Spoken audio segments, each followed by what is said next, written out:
Hello, my fellow subjects of the internet out there. This is the Aromantic Shipper back in with yet another video. So does anyone still remember Ninjago? I know it's faded into obscurity a bit, even though the series is somehow still pumping out new episodes to this day. The pilot episode came out in 2011, and the show is on season 15 right now, getting milked for all it's worth. Oh yeah, and for some reason the series started releasing 11-minute episodes instead of 22-minute ones, which was my cue to promptly stop watching the series after season 10. But there was a time when Ninjago was actually a big hit. I remember when I was 10 years old and a bunch of kids at my school were talking about the latest episodes, theorizing about what would happen next. I didn't watch it when the first season was airing, but I did pick it up when the second season was airing, and I absolutely loved the show. I loved the characters, I loved the world, I loved the story, and I loved Legos, so yeah, I guess you could say it was a match made in heaven. After season 2 ended, though, I went back and watched season 1, and at the time I was significantly less impressed. I found it to be much more dull than season 2, and would go for a long time believing that season 1 of Ninjago was not as good as season 2. Nowadays, though, after my nostalgia for the series has worn off and I am able to look at it with a much more critical eye, I've realized that I was completely wrong. Season 1 of Ninjago deserves far more appreciation than I used to give it, and Season 2 kinda sucks low-key. As the title says, this is going to be a video essay on how Season 2 of Ninjago ruined the potential that the series had, but before we get to Season 2, we first have to talk about the potential for the series that had been set up beforehand. So before we get to talking about what Season 2 did wrong, let's first talk about what Season 1 did right. So, the LEGO Ninjago series at its core is technically a series meant to sell toys. I mean, that's kind of obvious, the characters are literal animated Legos. However, that doesn't mean that the creators of the series, Dan and Kevin Hageman, didn't put any effort to produce something of quality. Kevin Hageman is quoted as saying, "We wanted something not necessarily that would appeal to children, but that would appeal to us. We wanted something that treats kids intelligently, but also emotionally intelligently. They understand drama. Let's give them a story that's going to continue because it's serialized. We thought of it more as one giant movie or miniseries. I think that really added a lot of depth, a lot of heart to Ninjago that you don't see on other shows." There was a reason why this series became popular, and it wasn't just branding. Season 1 actually has a tightly crafted story with legitimately creative writing choices. Now, I'm not gonna say the show is a masterpiece or anything. Even at its best, Ninjago is still only ever good, not great. There are a bunch of moments where you can tell it's being written just for kids. Characters will act annoying or out of character. There are a bunch of weirdly on-the-nose Star Wars references, like in the Season 2 premiere, Sensei Wu literally says, "I fear there is a great disturbance in the Force." In addition to Star Wars, the show can also feel derivative of other stuff, like it sometimes feels like it's trying too hard to be Power Rangers or Ninja Turtles. Plus, while there are some good action scenes, particularly in seasons 3 to 5, which is where I think the choreography really peaked, it's not the best, and some fights can feel really slow and stilted. And then there are just bullshit plot holes, contrivances, or things that are never explained. Like, why did a bunch of people claim the Serpentine were just a myth, despite them being locked away after the Serpentine Wars, which were only 40 years earlier? Why didn't Pythor just take the map from Lloyd immediately after he released him? How the hell did a show meant for 7-year-olds get away with implied cannibalism? Seriously, I can't believe the network greenlit that.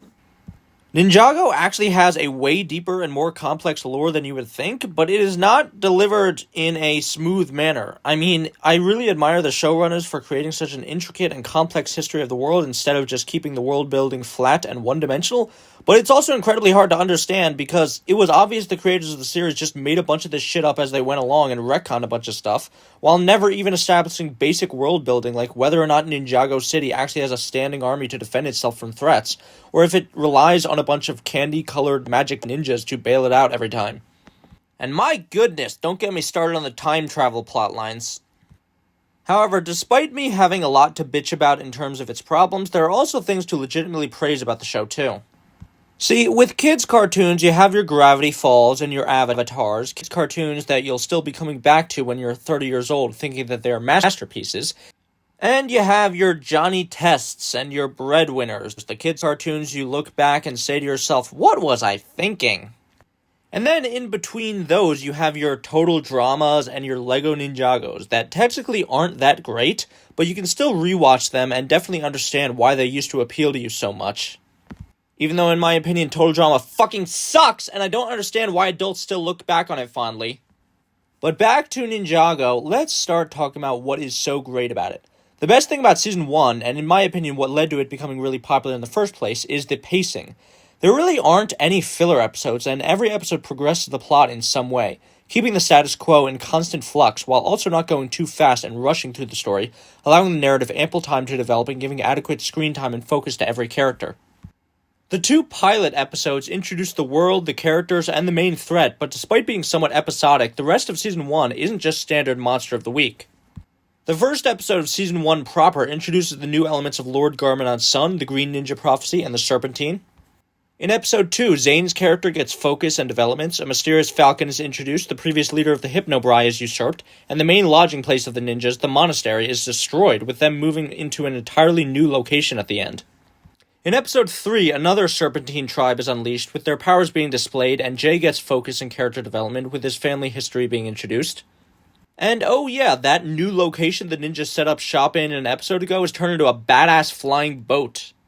In Episode 4, the 2 Serpentine tribes that were unleashed decide to join forces, and Lloyd releases Pythor, who ultimately ends up betraying him in the end, and the ninja take him in, with him becoming a protagonist now. In Episode 5, Pythor ends up releasing 2 more Serpentine tribes, and he takes center stage as the main villain of the season, with the ninja trying to stop him from uniting all the tribes to fulfill his master plan, and the mystery of the identity of the samurai is introduced. In Episode 6, the lost city of Ouroboros is unearthed. Pythor wins the power struggle to take control of the Serpentine and reveals his plan to unleash the Great Devourer. Lloyd is captured, and Nia is revealed to be the samurai.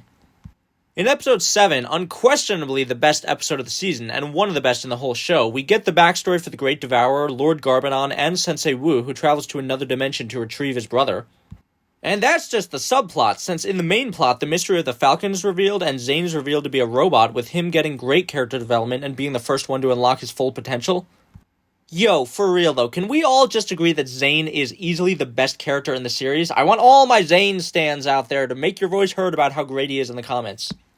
I could go on, but I think I've made my point. The pacing is just really well done, and a lot of other kids' shows at the time didn't have the same continuing narrative and focus on story and plot progression to this extent. Even Avatar: The Last Airbender, for example, had a good bit more filler in the first season than Ninjago. That's not to say the episodes in Season 1 of Ninjago are as good as those in Avatar, far from it, and just because they are really good at keeping the narrative going and giving ample focus to every character, does not automatically equal quality. Like, after the fantastic Zane-centric episode I just mentioned, there are 2 much less interesting episodes focused on the less interesting characters, Jay and Cole. And there are just some legitimately really dumb moments in Season 1. Like, for example, in the penultimate episode, Sensei Wu gets a vision of himself dying, and then it's just like, well, guess I'll die. And intentionally separates himself from the ninja later on in the episode so that he can die, despite the fact that his death accomplished absolutely nothing and was completely pointless. And then in the finale, it's revealed Sensei Wu didn't even die, and just somehow survived being digested by this massive fucking snake. What? Well, what was even the point of this contrived fake-out death in the first place, then? However, back to praising the show, in addition to pacing, there are 2 particular story decisions in Season 1 of Ninjago that I think are incredibly creative, and I've never seen done before in almost anything else. The first is the decision to have Lord Garmadon, the main villain, join the protagonists and fight alongside them. And this isn't a case of a good guy who would later become a bad guy. It's not a case of a bad guy becoming a good guy. It's a case of a bad guy who the characters in the audience know is bad, and the final boss temporarily choosing to ally with the main characters to defeat a common enemy. And it honestly works really well for 4 reasons. The first is that because the villain temporarily joins the main cast, that means he is given a lot more screen time and personality rather than just being off somewhere else doing evil stuff.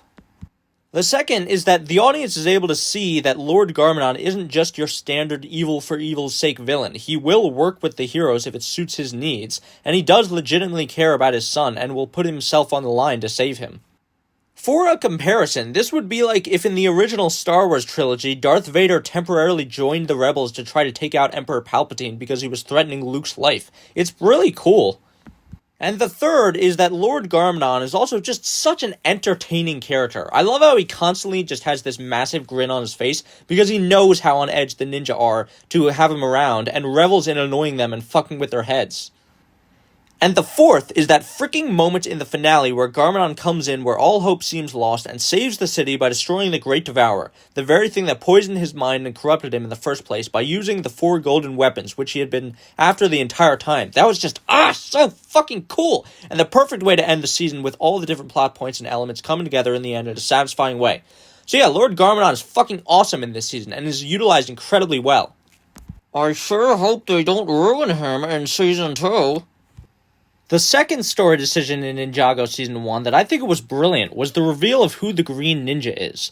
See, in Episode 1, the Green Ninja prophecy is introduced, which foretells of a ninja more powerful than all the rest, who would rise up and defeat the Dark Lord. When this prophecy is introduced, it seems pretty lame and unnecessary, especially because it so drags out the question of which one of the 4 ninja will become the Green Ninja, when, come on, the Green Ninja is obviously going to be Kai. He's the main character, so of course he's ultimately going to be the child of prophecy or whatever. But then, the show completely throws the audience for a loop by revealing that Kai actually isn't the Green Ninja, Lloyd is. It's a reveal that is really shocking, because in all these stories about a Chosen One destined to save the world, the Chosen One is always the main character. But Ninjago managed to break the mold by revealing that the main character is not the Chosen One, and it was actually his destiny to train and protect the Chosen One all along. But it's not just surprising, and it also works really well from a writing and character perspective too. Kai's issue that he had to deal with is that he had too big of an ego. He was convinced that he was the special snowflake who was better than everyone else, so him turning out to be the Green Ninja would have completely went against his character arc of trying to gain humility. And Lloyd being the Green Ninja also works out way better for his and Garmadon's character arcs too. Kai being the Green Ninja would have been much less interesting because he has almost no connection to Garmadon other than generally opposing his goals, and neither one would have any problems fighting each other. But with Lloyd being the Green Ninja... Oh my god, you guys! Drama bomb! Because Lloyd doesn't want to fight his father, and Garmadon doesn't want to fight his son, but ultimately in the future, both of them will have to. It's absolute genius writing. So yeah, Season 1 of LEGO Ninjago is honestly really well structured with creative and interesting narrative choices that set up so much potential going forward for the next season. You have a complex and layered main villain who has now gained possession of the 4 most powerful weapons in the world, the main villain's son, who is also the chosen one destined to defeat him, but also has basically no fighting skills whatsoever, the Serpentine clans are still around and in disarray after unleashing the Great Devourer, with another power struggle looming, the Skeleton clan is clearly still a viable factor, and who knows how many more aspects of the world are yet to be uncovered, and the ninja no longer have access to their elemental powers. The problem is, Season 2 completely drops the ball and wastes nearly all of the potential that is set up in Season 1 of the show. So now, let's talk about that. So I'll be going loosely episode by episode, so let's first talk about the Season 2 premiere. It's really not a bad episode, but it does have some troubling signs of some things to come. I think it is pretty cool that the ninja have to deal with the fact that not only do they not have their powers anymore, but they also have to deal with trying to gain secure employment after their home got destroyed, and no one in the city really appreciates them because Lord Garmadon got all the credit for defeating the Great Devourer. Though this ends up being a bit of a missed opportunity in my opinion, because nothing is really done with it. I mean, in Season 1, Garmadon was someone who was established as being willing to work with his enemies if it benefited him, so wouldn't it have been interesting if Garmadon actually took advantage of all the goodwill towards him and tried to use it to his advantage to take over Ninjago? I mean, Garmadon could basically try to convince everyone he's a hero by setting up the Serpentine as the boogeyman, and claiming only he can save Ninjago from them like he helped do once before when he fought in the Serpentine Wars, and used the opportunity to seize power for himself. In fact, Garmadon could try to pull a Sheev and try to manipulate both sides of the conflict to his advantage, making him seem really intelligent and practical. Instead, though, Lord Garmadon just immediately goes over to the Serpentine's side and threatens them into joining him. And there's no real power struggle like there was amongst the Serpentine in Season 1, they just immediately agree to join him and abandon their old leaders. But the biggest waste in this episode is that at the end, Lord Garmadon goes to freaking Mount Doom and just gets rid of the golden weapons, turning them into the mega weapon. Why? You're honestly telling me that the creators chose to give Garmadon 4 arms specifically for the purpose of wielding all 4 weapons at once, but we're never actually gonna get a fight scene with Garmadon where he uses them? That would have been cool as shit to see. It doesn't even make sense. If the creators wanted Garmadon to have powers that went beyond just the 4 elements, there was no reason to get rid of the 4 weapons because we literally saw earlier in the episode that Garmadon could use all 4 weapons in tandem to do incredible things like repair the entire bounty in seconds. But I guess Mega Weapon is what we're rolling with, so that brings us to Episode 2. This episode isn't as good as Episode 1, but it still isn't bad necessarily. It actually introduces a pretty important piece of lore that ends up being relevant later down the line. Also, a guy just straight up dies on screen. That's surprisingly savage. But it also introduces Dareth, one of the most useless characters in the series. I get that he's supposed to be comic relief, but he's really only funny 30% of the time, and the other 70% of his screen time just feels like complete useless filler meant to pad out an episode. Another thing that happens in this episode is that Lloyd gets way more powerful, showing his ability to use elemental powers without weapons, and doing spinjitzu for the first time, which doesn't even make any sense. It was established in the pilot episodes that to do spinjitzu, you have to carefully practice and memorize a specific set of motions and forms. You can't just accidentally do it by spinning. But, I'm sure this is just a fluke. Lloyd's power progression won't in any way feel completely rushed in this season, right? However, the most important part of this episode is that it introduces the fact that Lord Garmadon's Mega Weapon has the power to bring anything into existence that the user desires. Anything, huh? Yeah, this is going to be a problem. Which brings us to Episode 3, where Lord Garmadon has the brilliant idea to destroy the ninja by creating evil clones of them, so the bad ninja have to fight the good ninja. Not only is this such an unoriginal and stale idea, but it's also just so dumb for so many reasons. Why would Garmadon think this plan would work? If he created the copies to be exactly as powerful as the originals, then they would just run into a stalemate when fighting without adequate backup, which Garmadon fails to provide, leading to the ninja winning when they get backup of their own. I need to emphasize that Garmadon's Mega Weapon can literally do anything, so why would he not just create copies of the ninja that are twice as powerful as the originals, or create copies of the ninja with their elemental powers intact? It's such a dumb episode, and Lord Garmadon is so dumb in it, and it's by this point the audience starts to realize, oh shit, this is just going to be the show for a while, isn't it? Garmadon is going to come up with some dumb, convoluted plan every episode that will inevitably fail. He'll curse the ninja at the end of the episode, and then things will go back to the status quo. It's basically the Monster of the Week formula I praised Season 1 for not doing. In that season, there were shifting dynamics among the villains who were actively working towards a goal, with the ninja trying to stop them. But in the first half of Season 2, Garmadon and the Serpentine have no actual goal other than just destroying the ninja. But things get even worse and more ridiculous in Episode 4. In this episode, it turns out that Lord Garmadon has had the brilliant idea of using the Mega Weapon to create his own conglomerate called, get ready for this, Darnagam Enterprises. Why do Dark Lords think rearranging the letters in their name to create an alias is cool and mysterious? It's not, it's dumb. This newfound financial power, by the way, never comes into play and is dropped like a hot potato after this episode, because Garmadon's only purpose for it was to buy Dareth's dojo so the ninja don't have a place to stay anymore. So we've gone from trying to destroy the ninja to just making rent unaffordable to them.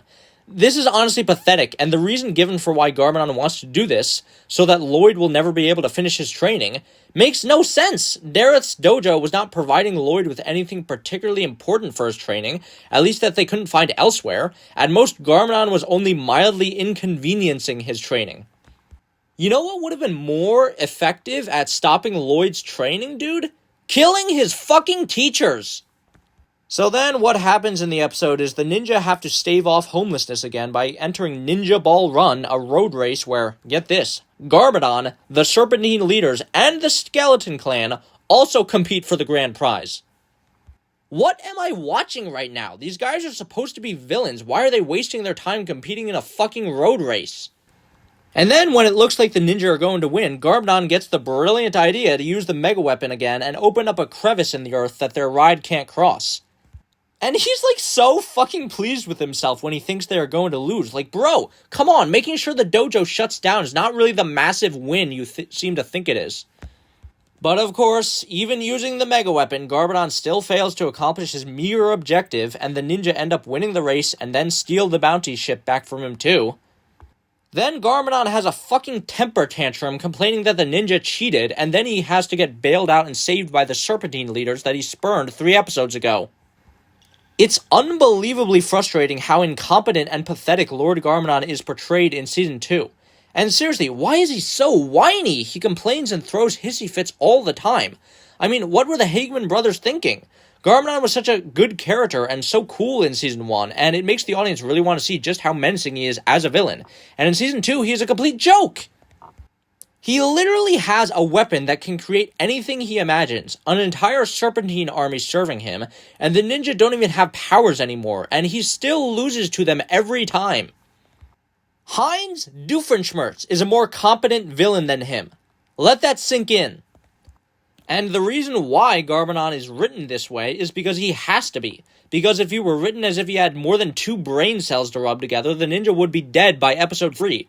And the reason for that is because Garmadon has the Mega Weapon, which has been given no limitations whatsoever, other than that it can't be used to destroy, and Garmadon can only use it once a day. But other than that, Garmadon can literally create whatever he could possibly imagine with it. So the audience is constantly left in confusion. He doesn't just send a Super Mega Death Crisis 2000 to squash the ninja in no time flat. And the reason why the Mega Weapon was introduced is, I have no idea, honestly. It's just incomprehensible why the writers would handicap themselves like this by making Garmadon so unbelievably overpowered, and as I said before, giving Garmadon the Mega Weapon in the first place required getting rid of the golden weapons, which means we would never be able to see an awesome fight scene where Garmadon uses them. Honestly, looking back on it, the Mega Weapon might be the worst inclusion to the Ninjago franchise of all time. It's a plot device that stops the plot dead in its tracks rather than making it move, and I absolutely despise how its very existence completely bastardized Garmadon's character. But it gets even worse, because now we have to talk about Episode 5. So in this episode, Lord Garmadon is back at it again with a plan to destroy the ninja once and for all, for real this time, by using the Mega Weapon to bring back an extinct beast known as the Grundle in order to use it to hunt the ninja and destroy them. Hey, Garmadon, you know that invincible stone army you're going to come into possession of later in the season? Why didn't you ever use the Mega Weapon to create anything like that? I mean, like I said before, this is just stale Monster of the Week crap, with Garmadon having some master plan to destroy the ninja every episode with some kind of obstacle they need to overcome until Garmadon inevitably fails every single time because he's turned into a Saturday morning cartoon villain. Oh, and I guess Scales and the other Serpentine leaders have turned from proud leaders trying to return the Serpentine to glory and gaining vengeance to just stealing shit. Sure, I'm not mad or anything. Anyway, the ninja all get turned into kids because of reasons, and it's pretty dumb, but I will at least give this episode credit for the fact that it knows it's dumb and points it out. Like when Zane shorts out because he can't compute why his robot body got shrunk by the Mega Weapon when it was only supposed to make them younger. And then later, the ninja get into a fucking trivia competition to try to procure these weapons to fight the Grundle from a comic shop owner, and then when they get them, they don't work at all, because of course they don't, they're fucking toys, what did you expect? But while I can laugh at the stupidity of this episode for the most part, the ending is honestly enraging. Because the ninja used tomorrow's tea to turn themselves back into adults and turn the Grundle back into bones, but the tea also ends up turning Lloyd into an adult. That's right, rather than actually seeing Lloyd develop and mature and turn into the hero he was meant to be over time, with lots of practice, training, and discipline, let's just speed through all of that instead and magic him into an adult. That's not how character development works. It sucks, too, because Lloyd had so much potential as a character, going from a bratty, arrogant kid to a selfless, responsible hero, but in Season 2, that character development is just sped through like a bullet train, and the Hageman brothers were in such a hurry to wrap up the story as quickly as possible that they literally just used magic to make Lloyd way more powerful and mature. It's an unbelievable waste of potential, and the series doesn't even capitalize on the possible potential of seeing the issues that a kid would go through getting permanently stuck in an adult body, because it's almost never even brought up. So then we get to episode 6, where Garmadon has a plan that's sure to destroy the ninja once and for all, for real this time, again. So he uses the Mega Weapon to open a portal back in time to make it so that the ninja were never formed so that they can't oppose him. Hooray, a time travel plot. Those never end up getting convoluted and nonsensical. So basically, the ninja follow Garmadon back into the past to stop him from changing any of the events that happen, and the episode basically relives everything that happened in the pilot episodes again, while unnecessarily complicating things and posing so many questions like, if the past is being changed but the end result is still the same, then wouldn't the ninja remember the events of the pilot differently? Is this an alternate timeline, or is it a closed loop where things always happen this way?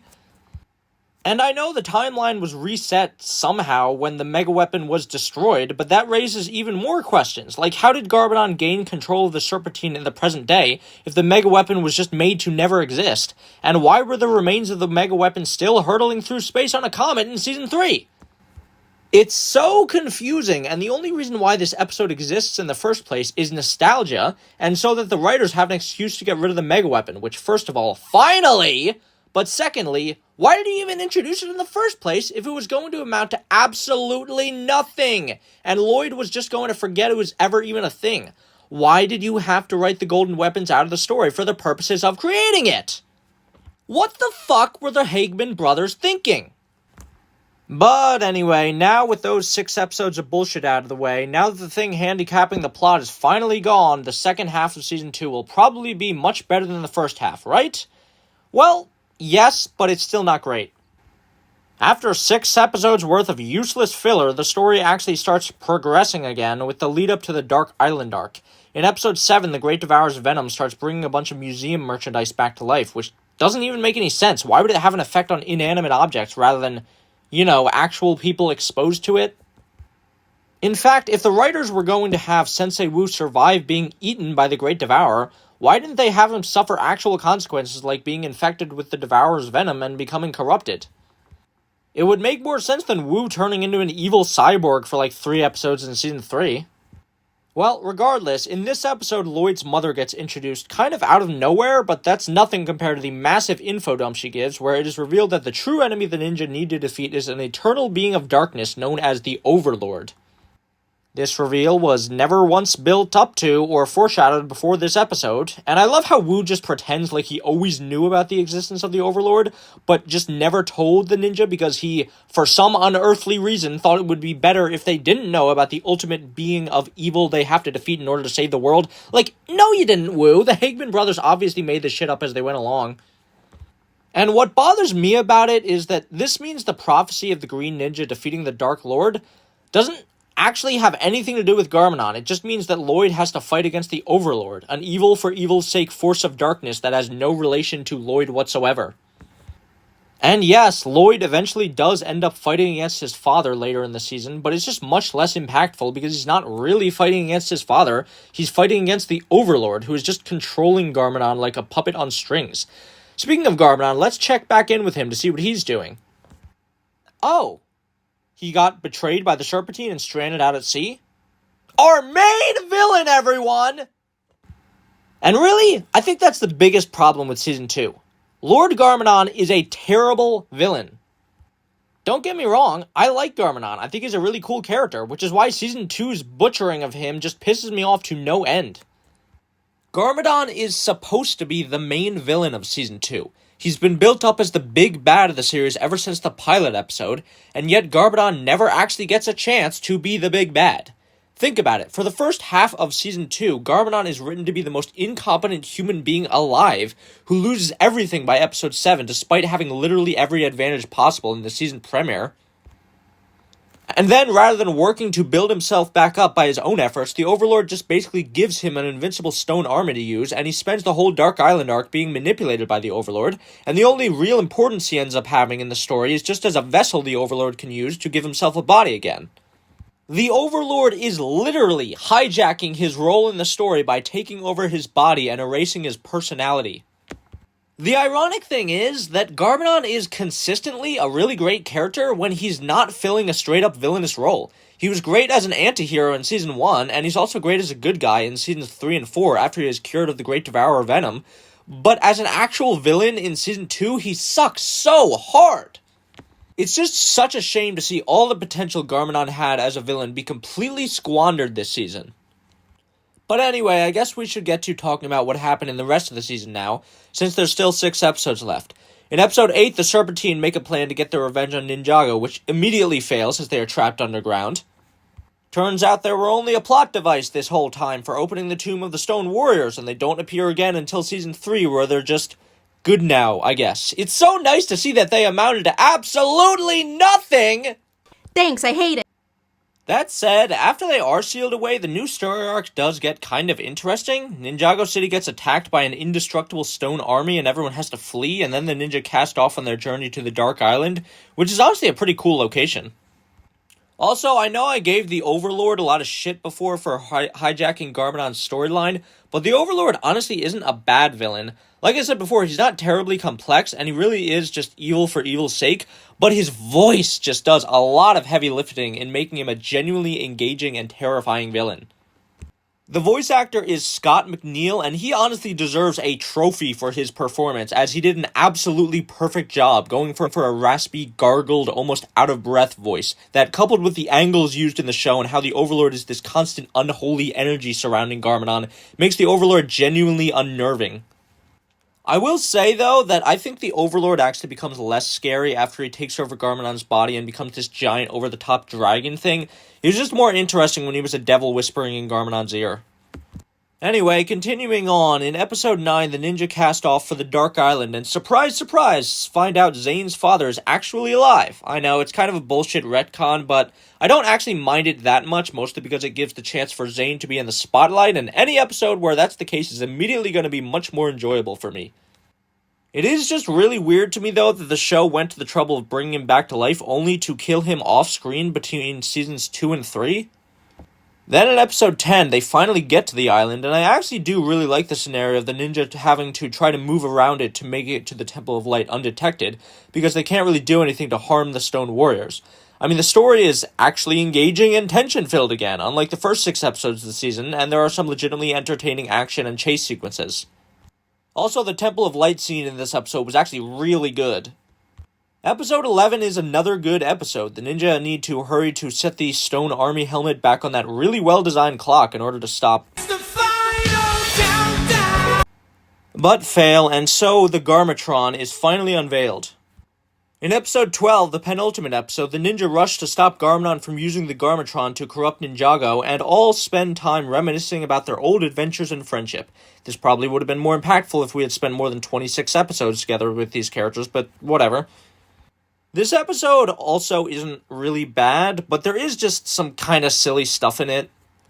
Like the scene where Lloyd tries to stop the Garmatron before it fires is directed horribly, where Lloyd and Garmadon slowly hold hands rather than actually fighting, and then the all-powerful Green Ninja just gets pushed out of the way by the Stone Warrior General.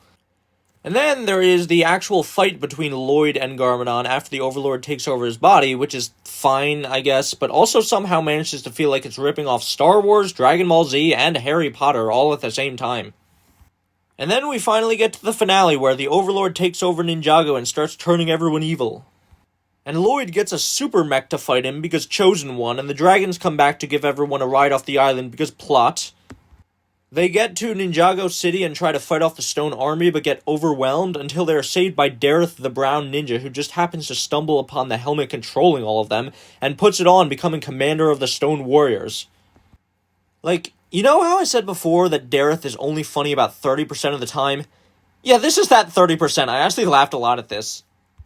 Then Lloyd ends up making his way up to fight the Overlord and decides to get serious.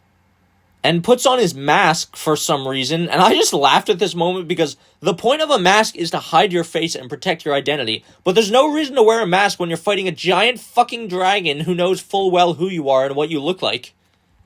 It's almost as if the characters in this series aren't actual ninjas and are only called that for branding purposes, despite zero stealth skills and operating in the limelight wearing fruit-colored uniforms. You look like a fruit! Hey, no one here cares for them fruit-colored ninja. And not like a homosexual, I mean like a literal walking fruit. Excuse me? What fruit is black? Eggplant! In talking about the actual fight, though, between the Overlord and Lloyd, it's supposed to be this grand, epic clash between the forces of light and darkness to decide the fate of the whole world. But even when I watched it as a kid, there was something about it that didn't click with me. And as an adult, I can finally understand why this battle is actually garbage. Because it doesn't feel earned at all. Lloyd is a complete Gary Stu character in Season 2, whose increase in power and abilities is not at all proportionate to the level of effort and training he actually puts in. Lloyd constantly just gets things handed to him throughout the season for the purposes of making him as powerful as possible, as fast as possible. He's able to do spinjitzu despite never training for it. He's turned into a much more powerful adult version of himself through magic tea, and he gets the hang of using his elemental powers incredibly quickly. He then immediately learns how to use his golden power after getting it activated by the Temple of Light, and then gains access to the first spinjitsu's mech, and is able to use it perfectly despite having no training. And then in the fight against the Overlord in the finale, Lloyd doesn't actually beat him because of any training he did or any effort he put in, or mental obstacles he overcame. No, he just goes God mode and completely eviscerates the Overlord, reversing all of his evil influence in 2 minutes. Despite the original Spinjitzu Master fighting for years to defeat the Overlord with unbelievable power, skill, and experience, and failing, having to split Ninjago in two because the battle couldn't be decided, Lloyd, who has barely any experience, succeeded where he failed almost immediately. And why? Because he's the chosen one! That's why. He was destined to win and have light conquer shadow, so of course he beats the Overlord. And I'm just struggling to find a reason why I should care when the battle and Lloyd's unbelievable power-ups are just the contrivances of predetermined fate. Especially when they completely remove the drama of their last bout, with Lloyd hesitating about fighting his father and Garmadon having to fight the Overlord's influence because the Overlord is just an inhuman monster now with nothing left of Garmadon in him. The battle itself isn't even that aesthetically interesting. Remember when Lloyd's power was similar to the Avatar, where he had the ability to control all 4 of the elements? Well, in the final fight, it's just golden lasers. How fucking interesting. Because as we learned with the Mega Weapon, why have 4 separate abilities with limitations when you could just have one more boring ability with no limitations? Imagine if, in the final fight between Ozai and Aang, instead of using the 4 elements to defeat him, after he went into the Avatar state, Aang just shot a bunch of golden lasers at him. It's so uninteresting and creatively bankrupt. LEGO Ninjago Season 2 took the Chosen One archetype, which I actually praised in Season 1 for doing something different and unexpected with it, and made it into the most bland and contrived amalgamation of the worst aspects of the trope, with Lloyd literally becoming an untouchable ninja god. And Season 3 had to mega nerf him into the ground in Episode 6 so there could still be a show afterwards. So anyway, after the battle is over, everything is 100% perfect and happy, and Garmadon even lives and comes back as a good guy. You know what, fine, I don't even care anymore. At least he'll get to be an actual good character in Season 3 and 4. And that was Season 2 of LEGO Ninjago. What a steaming pile of shit. Yes, it's true that the episodes where they are actually on the Dark Island are pretty good, which I think a lot of people overemphasize when expressing their enjoyment of this season, because they only take up 3 out of 13 episodes. But as a whole, this season is a total mess.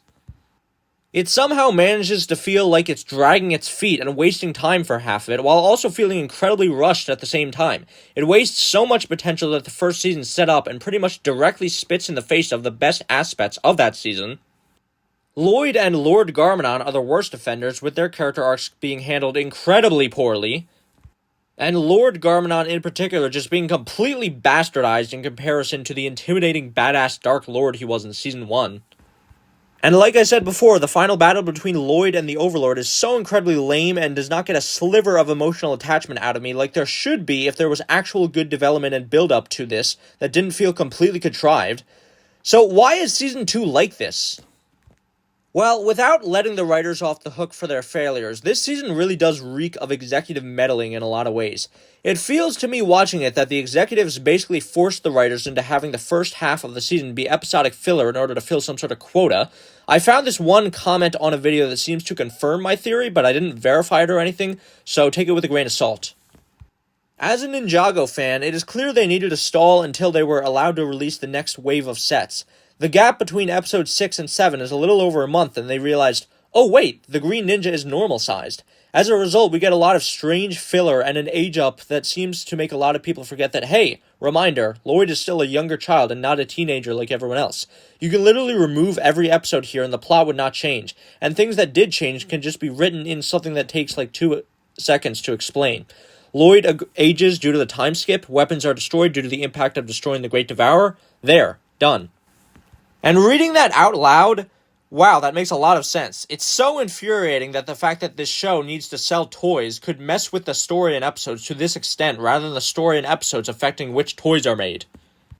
Also, researching the show, I found on Wikipedia that Ninjago was basically cancelled and only given 2 seasons to tell its story, which, I already assumed considering the 2-year gap between season 2 and rebooted.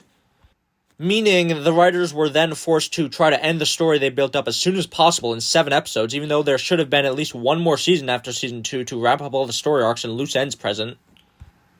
And it didn't have to be this way, because like I said, LEGO Ninjago is on season fucking 15 right now, so clearly the show was popular enough for the executives to be willing to give the creators unlimited amounts of seasons down the line, so why did no one think to renew the show during the production of season 2, so the Hickman brothers didn't have to completely rush through the story in 7 episodes? It's really disappointing to think of what LEGO Ninjago could have been if Season 2 hadn't become the victim of executive meddling and cancellation. We could have seen 4 or 5 more seasons after Season 1, building up Garmadon as a threat, giving focus and character development to each of the ninja and Nia, and really see Lloyd develop and get to be more powerful over the course of years, and really develop into the chosen one he is meant to be, rather than just having everything given to him. Imagine seeing Lloyd having a final showdown with his father after 5 seasons of build-up instead of just 1. But, unfortunately, it was not to be, and when LEGO Ninjago got rebooted in 2014, there was no way to undo the damage to the story that had already been done. However, even with that said, it is still cool to me that after Season 2, the Hickman brothers didn't just give up, and they actually still tried to tell compelling stories and produce good seasons, working with what they had. Season 3 definitely does have some significant issues. Love triangle. But it also had some good stuff in it and did legitimately feel like a real step up from Season 2. Also, a good chunk of the focus is put on Zane, which automatically means it's amazing. Season 4 is actually pretty damn great, and many people, including myself, agree that it's probably the best season of the show. Season 5 is also pretty great too, even if there are a few issues, and it's probably the second best season. Season 6 is a season that exists, but we don't talk about it, and neither do the characters, because everything that happened in it was retconned in the finale. Season 7 is fine, I guess, but nothing is really that great. And then we get to Season 8, which is very important to talk about in the context of this video. Season 8 of LEGO Ninjago marked a big shift in the story and focus. It came out after the movie was released in theaters, which went back to basics and focused on the Lord Garmadon conflict the show originally started out with. And before you ask, no, I haven't watched it, it's not even canon, so the events that happened in it aren't relevant to this discussion. What is significant, though, is that the movie ended up impacting the show, with the series redesigning the characters to look more like the movie version. And I guess the redesigns are fine, but I'll always have more nostalgia for the older ones. Changing Lloyd's voice actor, though, was a great idea. I honestly couldn't stand how his voice used to sound. But on top of that, because the movie focused a lot on the Lord Garmadon era of Ninjago, in order to pull new fans from the people who watched the movie, the creators tried to make Season 8 feel more familiar to people who only watched the movie and didn't see the show. So they decided to do a soft reboot again, and redo the Garmadon story again by bringing him back to life. And you want to know what the craziest part is?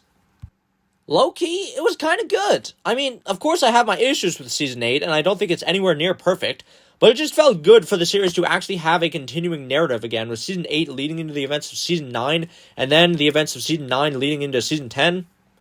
Instead of the previous self-contained arcs that, while they could be good, from Seasons 3 to 7 just didn't carry the same investment because almost everything was wrapped up in 10 episodes, leading to less investment. But the thing is, even though Seasons 8 and 9 are good and feel like a return to form, they just made me realize even more so how much potential Season 2 wasted. It's like the writers are telling us, hey, look at a sliver of what the conflict between Lord Garmadon and the ninja could have been if it wasn't completely mishandled and ruined in Season 2.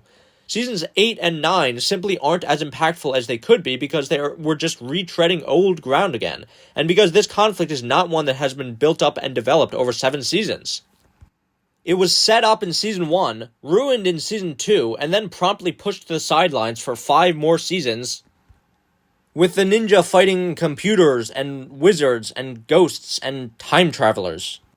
And fucking pirate genies from another dimension. Season 6 was weird, man, and kind of bad, but we're not going to talk about it here. Interesting fact, did you know I actually did a review/rant of Season 6 in 2016 when it came out? I never uploaded it, though. Anyway, in the end, even though I'm happy I got to see a story focused around Lord Garmadon as the villain that is actually good for 2 seasons, technically 3, but I mean, come on, Season 10 is 4 episodes, that's not a real season. I just can't help but feel like it's stuck trying to make up for the mistakes of the past. Looking back on the show post-Season 2, there are a lot of ways that the writers try to go back and retroactively fix a bunch of stuff they failed at in Season 2.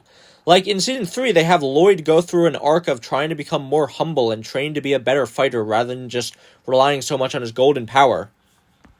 And in Season 5, Lloyd grapples with his identity as the Green Ninja and the expectations placed upon him, but it would have worked much better if all this played out before he became God and successfully defeated the ultimate force of evil in the universe. And in that same manner, Seasons 8 and 9 are just not as interesting as if we saw this conflict be continuously built and developed before climaxing without interruption. I mean, the Lord Garmadon introduced in Season 8 is technically not even the real Garmadon. He's an evil copy of him. If Ninjago had not been cancelled in Season 2 and the Higman brothers were given as many seasons as they needed to finish the story they came up with, the end product simply could have been much better than what we got. And post-Season 1, in order to extend the story into more seasons, in addition to fleshing out elements that were dropped after Season 1, like the Serpentine and the Skeletons, the writers could have implemented some really cool ideas that they used for future seasons. Like Garmadon's old master Chen, the Elementals, Cyrus Borg, Moro and the Cursed Realm, as well as fleshing out other realms, the Oni and the Dragons. They could have had the ninja training to use their elemental powers without the 4 weapons, Garmadon developing his elemental power over time, and in addition to Nia realizing that she is a water elemental, and her and Kai finding out the truth about their parents. With a proper time skip, you could have introduced and made use of Harumi too. But instead of introducing a new plotline each season with at best very tenuous connections to one another, all these elements would have been utilized in a continuing narrative, building upon each other and intersecting, with the characters developing their skills and their relationships with each other to really feel like they have been through hell and back together by the end of the series, and the main conflict and ultimate threat being Lord Garmadon. But we never got to see that because Season 2 destroyed that possibility. And that is why Season 2 of LEGO Ninjago is wasted fucking potential. Anyway, guys, that was the video. Hope you enjoyed it. Do you agree with me? Do you disagree with me? Post your comments down below if you have any ideas you think would have been cool to see if Season 2 hadn't wasted the potential of the series, and how you think the story should have gone after Season 1. This has been the Aromantic Shipper. Please be sure to like, share, and subscribe. And as always, remember, just because you can't feel loved doesn't mean you shouldn't want other people to. Bye!